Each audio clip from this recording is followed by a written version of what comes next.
Bonjour mes frères et sœurs, et on va continuer ensemble notre étude de 2 Corinthiens, chapitre 11. Notre bon Père du ciel continue à nous instruire ce matin, continue à nous montrer qu'il nous faut nous attacher à toi, qui est la lumière, qui est la vérité, qui est notre roc. Tu es prêt, Seigneur, à pardonner tous les péchés, la Bible nous dit. Mais il y a un péché que tu peux pas accepter. C'est des gens qui te rejettent, des gens qui te renient, des gens qui renient ton Fils. Et c'est pour ça que ton Fils nous a dit, celui qui me renie, je le renie aussi.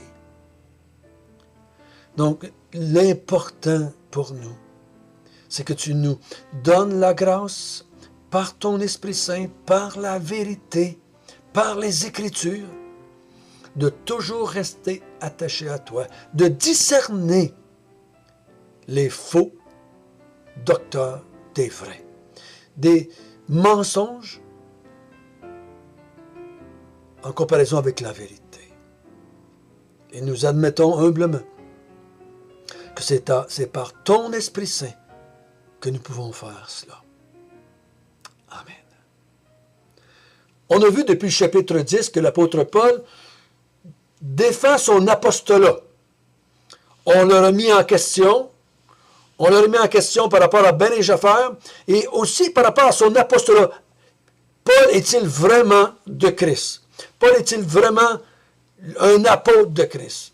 Paul est-il vraiment l'autorité apostolique? On a vu ensemble qu'il dit, mon autorité a été manifestée. On avait vu ça dans les premiers chapitres aussi, que sa lettre de recommandation venait du Seigneur lui-même. Le Seigneur l'avait recommandé par les miracles qu'il a fait, par les signes, par l'évangile proclamé, par la conversion même des Corinthiens, par la venue du Saint-Esprit sur eux, par les dons qu'ils ont reçus et qu'ils ont exprimés, qu'ils ont vécus. Paul, ça devrait vous suffire comme preuve que j'ai l'autorité apostolique. Puis on a vu ensemble qu'il dit, je ne me suis pas donné de l'autorité à un endroit que j'avais pas autorité. Il dit, moi, c'est Dieu qui m'a conduit jusqu'à vous. Et c'est moi qui vous ai annoncé l'évangile de Jésus-Christ. C'est moi que Dieu a utilisé pour votre salut. Pourquoi vous laisseriez quelqu'un d'autre maintenant vous annoncer un autre évangile? C'est ce qu'on a vu hier. Il dit, Paul a une certaine crainte, comme il y avait eu une crainte par rapport aux Galatiens. Il y avait dit dans l'Épître aux Galates, j'ai peur d'avoir travaillé en vain. Parce que maintenant, on veut vous détourner de la vérité. Puis hier, il a dit, j'ai peur que maintenant on vous détourne de l'époux à laquelle je vous avais fiancé. J'ai peur que vous adoptiez un autre Jésus, un autre esprit, un autre évangile. Donc Paul, qui parle de même avec eux autres, dans sa première lettre, dans la deuxième lettre, il n'est pas en train de défendre sa popularité, ou il n'est pas en train de vouloir combattre un sentiment de rejet. Il n'est pas en train de vouloir se débattre parce qu'il va perdre de l'argent si les Corinthiens se détournent de lui. Mais il a peur pour leur salut. Il a peur, comme on a dit hier, qu'ils perdent leur virginité spirituelle et qu'ils vont être finalement rejetés par Dieu et par Christ. Et ce matin, il va continuer, à partir du verset 5 que nous allons lire, à défendre son apostolat. Et il va donner un autre argument en sa faveur contre les faux apôtres de Jésus-Christ. Lisons à partir du verset 5 jusqu'au verset 15. Or, j'estime que je n'ai été inférieur en rien à ces apôtres par excellence. Si je suis un ignorant selon le rapport du langage, je ne le suis point sous celui de la connaissance. Et nous l'avons montré parmi vous à tous égards et en toutes choses. Ou bien, ai-je commis un péché en m'abaissant moi-même afin que vous soyez élevés quand je vous ai annoncé gratuitement l'évangile de Dieu? J'ai dépouillé d'autres églises en recevant d'elles un salaire pour vous servir. Et lorsque j'étais chez vous et que je me suis trouvé dans le besoin, je n'ai été à charge de personne, car les frères venus de la Macédoine ont pourvu à ce qui me manquait. En toute chose, je me suis gardé d'être à votre charge, et je m'en garderai. Par la vérité de Christ qui est en moi, je déclare que ce sujet de gloire ne me sera pas enlevé dans les contrées de l'Achaïe.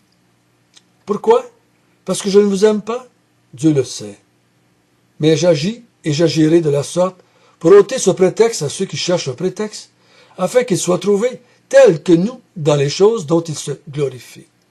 Ces hommes-là sont de faux apôtres, des ouvriers trompeurs, déguisés en apôtres de Christ. Et cela n'est pas étonnant, puisque Satan lui-même se déguise en ange de lumière. Il n'est donc pas étrange que ces ministres aussi se déguisent en ministres de justice. Leur fin sera selon leurs œuvres.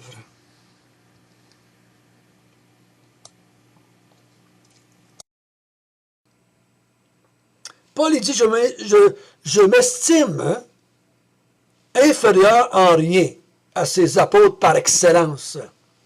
C'est un peu de la moquerie, là. Si je suis ignorant sur le rapport du langage, fait quelques reprises qui en parle, est-ce que Paul avait une difficulté d'allocution? Est-ce que Paul n'était pas un grand orateur?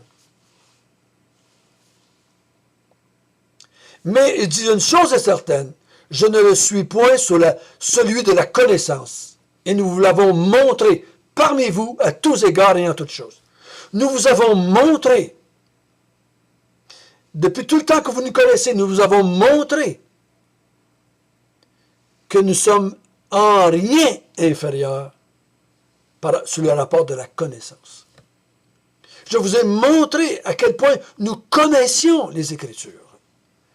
Il va en parler plus loin. Comment il a été ravi au 7e ciel. Et qui a reçu des révélations de Dieu. Sous le rapport de la connaissance, Paul n'a pas rien envié à qui que ce soit, même pas aux apôtres qui ont vécu avec Jésus pendant 3 ans, parce que Jésus lui est apparu à lui, personnellement à quelques reprises, pour lui transmettre le message de l'Évangile. Donc, sous le rapport de la connaissance, nous n'avons rien à envier à ces gens-là. Mais s'ils veulent se comparer avec nous, qu'ils se comparent jusqu'au bout. Et là, il va rentrer dans l'argument du verset 7. Il dit, est-ce que j'ai péché? Est-ce que j'ai commis un péché en œuvrant parmi vous sans recevoir de vous aucun don? Est-ce que c'est ça que vous me reprochez? Est-ce que vous me reprochez de ne pas avoir accepté de vous aucun argent pour œuvrer? Il dit, est-ce que vous m'en voulez ou est-ce que ces gens-là me reprochent d'avoir accepté de l'argent de d'autres églises? Là, il nomme les Macédoniens. Est-ce que j'ai reçu de l'argent des autres pour travailler? Ou est-ce que vous me reprochez que des fois, j'ai retourné à mon métier de faiseur de tente pour être à charge à personne? Je n'ai pas voulu être à charge chez vous, à l'Église de Corinthe.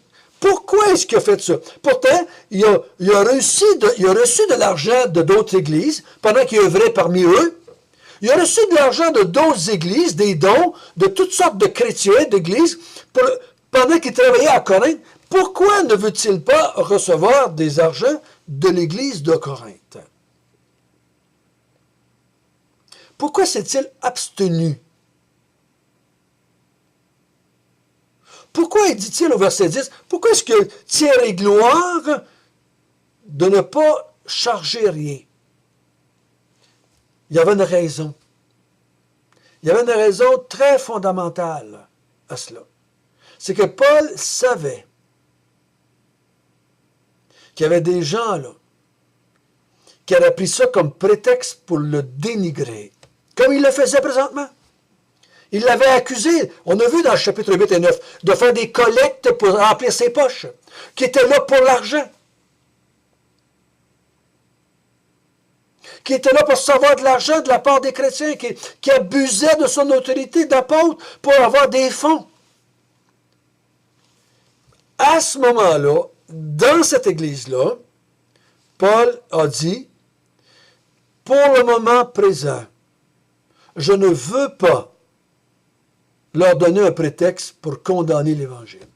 Donc, il s'est abstenu de recevoir de l'argent à Corinthe.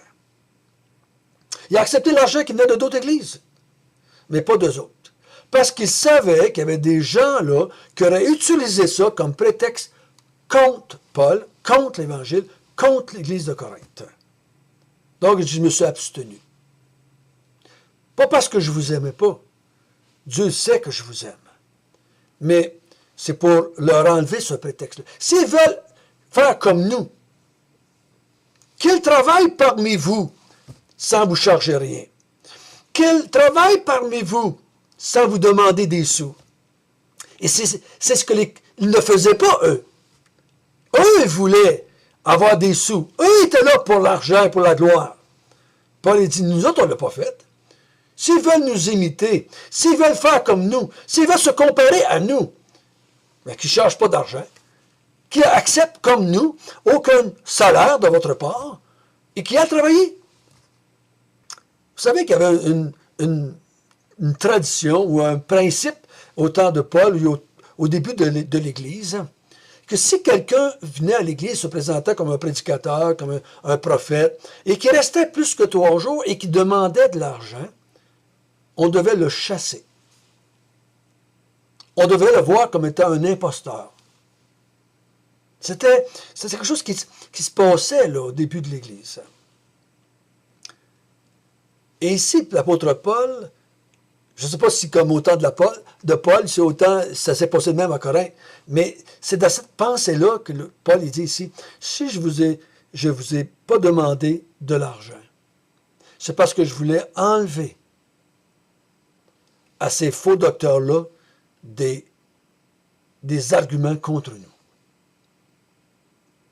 Il continue en les décrivant. Et la façon qu'il est décrit, c'est fort, c'est intense. Au verset 13, il dit, ces hommes, ce sont de faux apôtres, des ouvriers trompeurs, déguisés en apôtres de Christ. Ce sont des apôtres, mais de faux apôtres. Qui les envoie? C'est le verset 14. Et cela n'est pas étonnant, puisque Satan lui-même se déguise en ange de lumière. Donc, il n'est donc pas étrange, au verset 15, que ces ministres aussi se déguisent en ministres de justice. Oh, c'est fort en bébête, hein? Il dit, ces gens-là, dans votre Église présentement, qui se disent chrétiens, qui se présentent comme des apôtres de Christ, c'est des apôtres de Satan. Ouh! Paul, il n'y allait pas de main morte. Et je m'imagine ces gens-là qui étaient dans l'Église quand ils ont reçu la 2e épître de Corinthiens et que Paul ici déclare ces gens-là devant toute l'Église. Ces gens-là que tout le monde connaissait, c'est des apôtres de Satan. Ce n'est pas des apôtres de Christ. Ils ne vous aiment pas. Ils sont là pour l'argent. Comme on a vu hier, ils sont là pour votre destruction. Et non pas pour votre édification. Il y a des gens qui sont dans l'Église, à travers le monde, qui sont là par des livres, ou leur présence physique, ou par vidéo, comme moi je fais. Ils sont là, parmi les croyants. Ils se disent apôtres de Christ. Ils se disent envoyés de Dieu. Mais non, ils sont des apôtres de Satan. Ils se déguisent comme Satan a fait, en anges de lumière. Mais c'est des anges des ténèbres, c'est des envoyés de Satan, c'est des faux apôtres, c'est des ouvriers trompeurs. Comment est-ce qu'on fait pour les discerner? Comment est-ce qu'on fait pour les reconnaître? On l'a vu hier. Il présente un autre Christ, il présente un autre esprit, il présente un autre évangile. C'est comme ça qu'on les reconnaît. Quand quelqu'un commence à dire que la Bible n'est plus la Bible, quand quelqu'un commence à dire que Jésus-Christ n'est pas le Fils de Dieu et qu'il n'est pas Dieu fait chair, quand il commence à dire que Jésus est juste un prophète, quand ils disent que Jésus n'a pas sauvé complètement les gens, il faut faire des œuvres pour être sauvé, en plus du salut en Jésus-Christ, c'est des anges de Satan, c'est des faux apôtres, c'est des faux envoyés. Il faut les chasser du milieu de nous, il faut les envoyer du milieu de nous. Il faut, s'ils ne veulent pas partir, que nous on se retire. Mais il faut couper les liens avec ces gens-là, qui, eux, se disent comme cela. Je ne suis pas en train de dire qu'il faut couper les liens avec toute personne qui ne pense pas à 100% comme moi, ou comme vous. Non, mais qui prêche un autre Christ, un autre esprit et un autre évangile. Là, il faut se séparer. Là, il faut couper les ponts. Là, il faut les chasser. Là, il faut les reprendre. Là, il faut leur dire, en pleine face, si je peux me permettre comme ça, vous êtes des apôtres de diable, des apôtres de Satan. Vous êtes de faux Christ. Vous êtes des antichrists, comme dirait Jean, l'apôtre Jean. Il dit, à la fin du verset 15, « Leur fin sera selon leurs œuvres. » Donc, ça va être destruction. Ça va être condamnation. Ça va être enfer avec Satan. Ils ont prêché pour Satan, ils vont aller avec Satan. Notre bon Père du ciel, merci. Merci de nous donner des points de repère pour discerner les faux docteurs, les faux prophètes, les faux apôtres de Christ.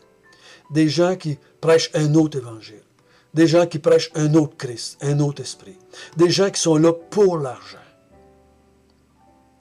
Oh Seigneur, donne à ton Église la capacité de discerner et la volonté de chasser, afin de garder la vérité pure et de la transmettre à ceux qui nous succéderont.